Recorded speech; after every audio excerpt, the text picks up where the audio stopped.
ದೃಶ್ಯದಲ್ಲಿ ನಾವು ನೋಡ್ತಾ ಇದ್ದೀವಿ ಪ್ರಯಾಣಿಕರನ್ನ ಕಾಪಾಡ್ತಾ ಇದ್ದಂತಹ ಯುವಕರು ಅದರ ಜೊತೆಗೆ ಅಲ್ಲಿ ಪ್ರಯಾಣಿಕರು ಕೂಡ ತೆರಳುತ್ತಾ ಇದ್ದಂತಹ ಸಂದರ್ಭದಲ್ಲಿ ಕ್ಷಣಾರ್ಧದಲ್ಲಿ ಅಲ್ಲಿ ರೈಲು ಪಾಸ್ ಆಯಿತು.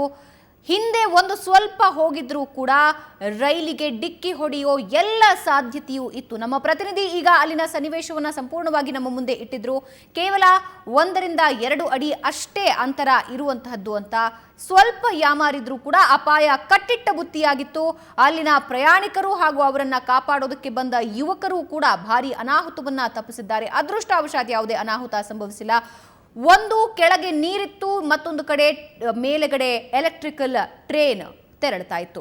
ಈಗ ಅಲ್ಲಿನ ಸನ್ನಿವೇಶ ಹೇಗಿದೆ? ಮತ್ತೊಂದು ಸಲ ಮಳೆ ಆರಂಭ ಆಗಿದೆ ಅಂತ ಹೇಳಲಾಗ್ತಾ ಇದೆ. ಈ ಕುರಿತಾಗಿ ಇನ್ನಷ್ಟು ಡೀಟೇಲ್ಸ್ ಕೊಡೋದಕ್ಕೆ ಮುತ್ತಪ್ಪ ಲಮಾಣಿ ಮತ್ತೊಮ್ಮೆ ನಮ್ಮೊಂದಿಗೆ ಸಂಪರ್ಕದಲ್ಲಿದ್ದಾರೆ. ಮುತ್ತಪ್ಪ, ಮತ್ತೆ ಮಳೆ ಆರಂಭ ಆಗಿದೆ ಅಂತ ಹೇಳಲಾಗ್ತಾ ಇದೆ, ಅಲ್ಲಿನ ಸ್ಥಿತಿ ಹೇಗಿದೆ ಈಗ?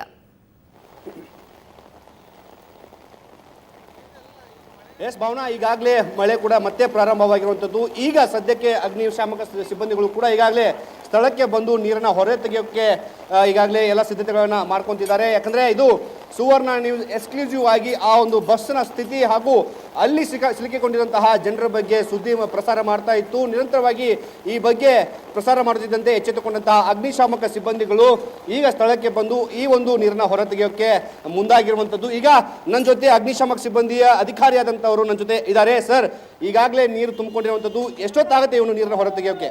ಸರ್, ಮಳೆ ನಿಂತಿತ್ತು, ಈಗ ಮತ್ತೆ ಮಳೆ ಸ್ಟಾರ್ಟ್ ಆಗಿದೆ. ನಮ್ಮ ಇದು ಡಿವಾಟ್ರಿಂಗ್ ಪಂಪಿಂದ ನಾವು ಡಿವಾಟ್ರಿಂಗ್ ಮಾಡ್ತೇವೆ. ಒಂದು 4ರಿಂದ 5 ಅಡಿ ಮೇಲೆ ನೀರು ನಿಂತಿದೆ. ಸೊ ಅದನ್ನು ವಿತಿನ್ ಇನ್ನೊಂದು ಅವರ್ ಒಳಗಡೆ, ಅದು ಮಳೆ ನಿಂತರೆ ಇನ್ನೊಂದು ಅವರ್ ಒಳಗಡೆ ಕಂಪ್ಲೀಟ್ ಕ್ಲಿಯರ್. ಸರ್, ನಿಮಗೆ ಸುದ್ದಿ ಯಾವ ರೀತಿ ಗೊತ್ತಾಯಿತು? ಸ್ಥಳಕ್ಕೆ ಬರೋಕೆ ಇಷ್ಟೊತ್ತು ಯಾಕಾಯಿತು? ಇಲ್ಲ, ನಮಗೆ ಕಂಟ್ರೋಲ್ ರೂಮಿಂದ ಮೆಸೇಜ್ ಬಂದ ತಕ್ಷಣ ನಾವು ಕಾಲ್ ಬಂದ್ವಿ. ಅಷ್ಟೊಳಗೆ ಬರೋದ್ರೊಳಗಡೆ ಪಬ್ಲಿಕ್ಗೆ ಕೂಡ ಅವ್ರನ್ನ ಯಾರು ಒಳಗಿದ್ರು ಅವ್ರನ್ನ ರೆಸ್ಕ್ಯೂ ಮಾಡಿದ್ರು. ಸೊ ಅವ್ರದ್ದು BBMPದು 2 ಪಂಪ್ ಇತ್ತು, ಅದು ಆನ್ ಆಗಲಿಲ್ಲ. ನಾವು ಬಂದು ಪಂಪ್ ಆನ್ ಮಾಡಿ ಈಗ ನಮ್ಮದು ಕೂಡ ಒಂದು ಡಿವಾಟ್ರಿಂಗ್ ಪಂಪ್ ಮತ್ತು ಗಾಡಿಯಿಂದ ಕೂಡ ನಾವು ಪ್ರೈಮಿಂಗ್ ಮಾಡಿ ನೀರನ್ನು ಈಗಾಗಲೇ ಹೇಳಿದ್ರು ನೀವು BBMP ಒಂದು ಪಂಪ್ ಕೂಡ ಅಲ್ಲಿತ್ತು ಅಂತ, ಅದು ಚಾಲ್ತಿಯಲ್ಲಿ ಇತ್ತ ಹೇಗೆ? ಇಲ್ಲ, ಅದು ಪಂಪ್ ಆಫ್ ಆಗಿತ್ತು. ನಾವು ಬಂದ ಮೇಲೆ ಅದನ್ನು ಆನ್ ಮಾಡಿ ಈಗ ನೀರು ಅದು ಪಂಪ್ ಮಾಡ್ತಾ ಇದೆ. ಈಗ ಬಸ್ನ ಸ್ಥಿತಿ ಯಾವ ರೀತಿ ಆಗಿದೆ? ಅಲ್ಲಿರುವಂಥ ಜನ ಇದ್ದಿದ್ರೆ ಏನಾಗ್ತಾ ಇತ್ತು? 4 ಅಡಿ ಇತ್ತಲ್ಲ, ಹಾಗಾಗಿ ಅವರು ಪಬ್ಲಿಕ್ ಇಲ್ಲಿದ್ದವರು ಬೇಗ ರೆಸ್ಕ್ಯೂ ಮಾಡಿದ್ದಾರೆ. ಸೊ ಅದೇ ಟೈಮ್ ಮಳೆ ಕೂಡ ನಿಂತಿತ್ತು, ಬಟ್ ಈಗ ಮಳೆ ಮತ್ತೆ ಸ್ಟಾರ್ಟ್ ಆಗಿದೆ. ಸೊ ಆಪರೇಷನ್ ಸ್ಟಾರ್ಟ್ ಮಾಡಿದ್ದೀವಿ, ನಾವು ಸ್ಟಾರ್ಟ್ ಮಾಡ್ತಾ ಇದ್ದೀವಿ. ಎಸ್ ಭಾವನಾ, ಇದು ಅಗ್ನಿಶಾಮಕ ಸಿಬ್ಬಂದಿಯ ಮಾತು. ಈಗಾಗಲೇ ಯಾಕಂದ್ರೆ ನಾವು ನೋಡ್ತಬಹುದು, ಈಗಾಗಲೇ 4ರಿಂದ 5 ಜನ ಈಗಾಗಲೇ ಸ್ಥಳಕ್ಕೆ ದೌಡಾಯಿಸಿ ಆ ಒಂದು ನೀರನ್ನು ಹೊರತೆಗೆಯೋಕೆ ಮುಂದಾಗಿದ್ದಾರೆ. ಯಾಕಂದ್ರೆ ಈ ನೀರು ಸಾಕಷ್ಟು 5ರಿಂದ 6 ಅಡಿ ನೀರು ತುಂಬಿಕೊಂಡಿರಿಂದಾಗಿ ಈ ನೀರನ್ನು ಹೊರತೆಗೆಯೋಕೆ ಸಾಕಷ್ಟು ವೇಳೆ ಬೇಕಾಗುತ್ತೆ. ಅದಕ್ಕಾಗಿ ಈಗಲೇ ಡಿ ಮೋಟ್ರ್ ನಮ್ಮ ಒಂದು ದೊಡ್ಡ ಮೋಟ್ರನ್ನ ತೆಗೆದುಕೊಂಡು ಬರಲಾಗಿದೆ. ಆದರೆ ಈಗ ಸಮಸ್ಯೆ ಇರೋದು ಈ ನೀರನ್ನು ಯಾವ ರೀತಿಯಾಗಿ ಹೊರ ಹಾಕಬೇಕು ಅನ್ನೋದು. ಯಾಕಂದ್ರೆ ಇಲ್ಲಿ ನೀರನ್ನು ಹೊರ ಕಳಿಸೋದಕ್ಕೆ ಎಲ್ಲಿಯೂ ಕೂಡ ಒಂದು ಆಸ್ಪತ್ರೆ ಇರೋದ್ರಿಂದಾಗಿ ಅಗ್ನಿಶಾಮಕ ಸಿಬ್ಬಂದಿಗಳಿಗೆ ದೊಡ್ಡ ಕಷ್ಟ ಅಂತಾನೆ ಹೇಳ್ಬೋದು. ಜೊತೆಗೆ ಇಲ್ಲಿ ಅಧಿಕಾರಿ ಹೇಳುವ ಪ್ರಕಾರ ಇಲ್ಲೊಂದು 2 BBMPಯ ಮೋಟಾರ್ ಇಲ್ಲಿ ಇತ್ತು, ಆದರೆ ಆ ಮೋಟಾರ್ ಏನು ಸ್ಟಾರ್ಟ್ ಆಗಿರಲಿಲ್ಲ, ಸ್ಟಾರ್ಟ್ ಕಂಡೀಷನ್ ಇರಲಿಲ್ಲ. ನಾವು ಈಗ ಬಂದು ಅದನ್ನು ಸ್ಟಾರ್ಟ್ ಮಾಡಿದ ಮಾತನ್ನ ಹೇಳ್ತಾ ಇರುವಂಥದ್ದು. ಇಷ್ಟರಲ್ಲಿ ಗೊತ್ತಾಗತ್ತೆ BBMP ಎಷ್ಟರ ಮಟ್ಟಿಗೆ ನಿರ್ಲಕ್ಷ್ಯನ ತೋರಿಸಿದೆ ಅಂತ. ಯಾಕಂದ್ರೆ ಪ್ರತಿ ಬಾರಿ ಮಳೆ ಬಂದಾಗ BBMP ಹೇಳೋದು ಕೆಲವೊಂದಿಷ್ಟು ಏನು ಉಡಾಫಿಯ ಉತ್ತರಗಳನ್ನ, ಆದರೆ ಇವತ್ತು ಈ ಒಂದು ಅಗ್ನಿಶಾಮಕ ಸಿಬ್ಬಂದಿಯ ಒಂದು ಎಸ್, ನಮ್ಮ ಪ್ರತಿನಿಧಿ ಮುತ್ತಪ್ಪ ಲಮಾಣಿಯೊಂದಿಗೆ ಸಂಪರ್ಕ ಕಡಿತವಾಗಿದೆ. ಮತ್ತೊಂದು ಸಲ ನಾನು ಸಂಪರ್ಕಿಸುವಂತಹ ಪ್ರಯತ್ನ ಮಾಡ್ತೀನಿ. ಅದ್ರ ಜೊತೆಗೆ ಶಶಿ ಅವರನ್ನ ಮಾತನಾಡಿಸ್ತೀನಿ. ಶಶಿ, ನೀವು ಮೇಲ್ಭಾಗದಿಂದ ಕೆಳಗಿನ ಸನ್ನಿವೇಶ ನೋಡ್ತಾ ಇರುವಂತಹದ್ದು, ಸುಮಾರು ಎಷ್ಟು ಹೊತ್ತು ಬೀಳುತ್ತೆ ಈ ಎಲ್ಲ ಕಾರ್ಯಾಚರಣೆ ನಡೆಯೋದಕ್ಕೆ ಅಂತ? ಯಾಕಂದ್ರೆ ಈಗಾಗಲೇ ಮಳೆ ಕೂಡ ಆರಂಭ ಆಗಿರೋದ್ರಿಂದ ಅಗ್ನಿಶಾಮಕ ಸಿಬ್ಬಂದಿಗೂ ಇದೊಂದು ದೊಡ್ಡ ಸವಾಲು. ನಿಮಿಷ ಹಿಂದಕ್ಕೆ ಬರೋಣ.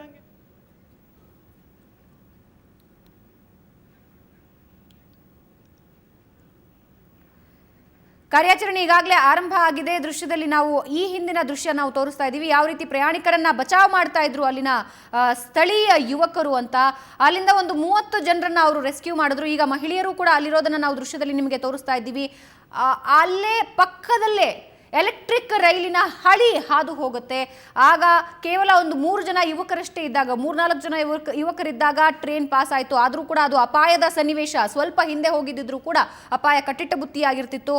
ಅಂಥದ್ರಲ್ಲಿ 10-15 ಜನರು ಮೇಲಿದ್ದಂತಹ ಸಂದರ್ಭದಲ್ಲಿ ಟ್ರೈನ್ ಬಂದಿದ್ದಿದ್ರೆ ಏನಾಗ್ತಿತ್ತು ಅನ್ನೋದು ದೊಡ್ಡ ಪ್ರಶ್ನೆ. ಎಸ್, ಮತ್ತೊಮ್ಮೆ ಸಂಪರ್ಕದಲ್ಲಿದ್ದಾರೆ ಶಶಿ. ಎಸ್ ಶಶಿ.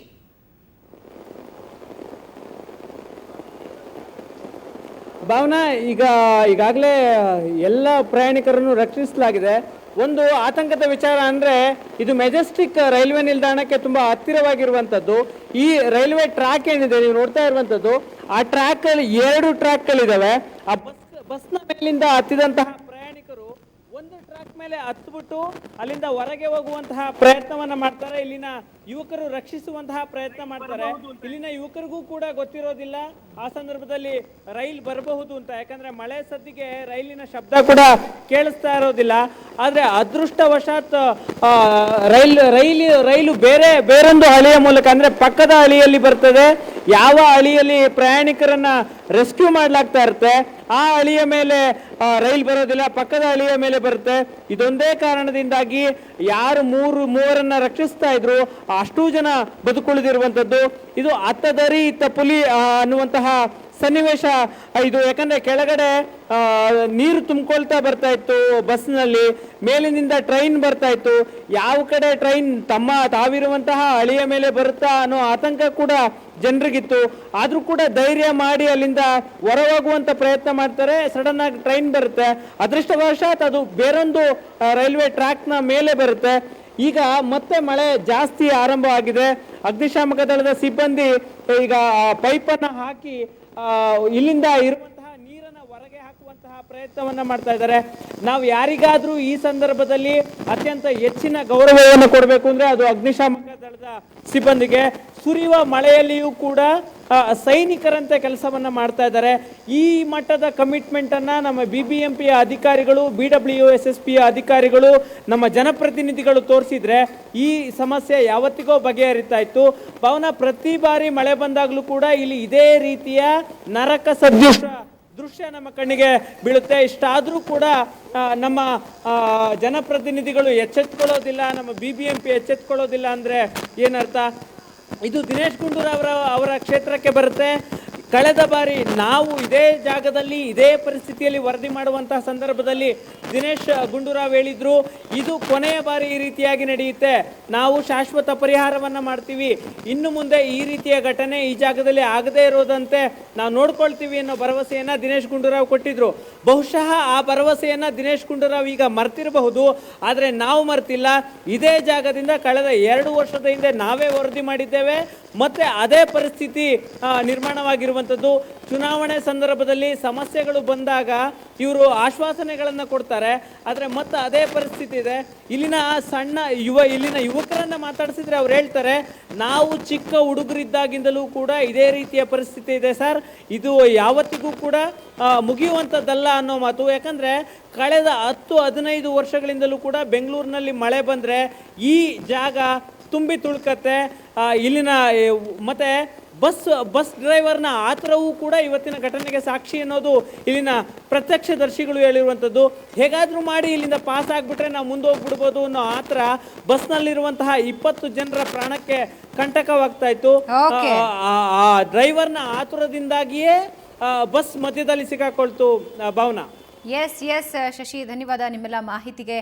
ಒಟ್ಟಾರೆ 3 ಸನ್ನಿವೇಶವನ್ನು ನಾವು ನಿಮಗೆ ತೋರಿಸ್ತಾ ಇದ್ದೀವಿ. ಸುವರ್ಣ ನ್ಯೂಸ್ನ 2 ಪ್ರತಿನಿಧಿಗಳು ಲೈವ್ ದೃಶ್ಯಗಳ ಸಮೇತ ಅಲ್ಲಿಂದ ವರದಿ ಮಾಡಿದ್ರು. ಇದರ ಫಲಶ್ರುತಿಯಾಗಿ ಸುವರ್ಣ ನ್ಯೂಸ್ನ ಇಂಪ್ಯಾಕ್ಟ್ ಆಗಿ ಮೇಯರ್ ಪದ್ಮಾವತಿ ಸ್ಥಳಕ್ಕೆ ದೌಡಾಯಿಸಿದ್ರು, BBMP ಅಧಿಕಾರಿಗಳು ಸ್ಥಳಕ್ಕೆ ದೌಡಾಯಿಸಿದ್ರು. ಅದಾದ ನಂತರ ಈಗ ಅಗ್ನಿಶಾಮಕ ಸಿಬ್ಬಂದಿ ಮೋಟಾರ್ಗಳನ್ನ ಬಳಸಿಕೊಂಡು ಅಲ್ಲಿಂದ ನೀರನ್ನ ಹೊರತೆಗೆಯುವಂತಹ ಕಾರ್ಯಾಚರಣೆಯನ್ನ ಆರಂಭಿಸಿದ್ದಾರೆ. ಸುವರ್ಣ ನ್ಯೂಸ್ ನಿರಂತರವಾಗಿ ಈ ಕುರಿತಾಗಿ ವರದಿಯನ್ನ ಪ್ರಸಾರ ಮಾಡಿತು.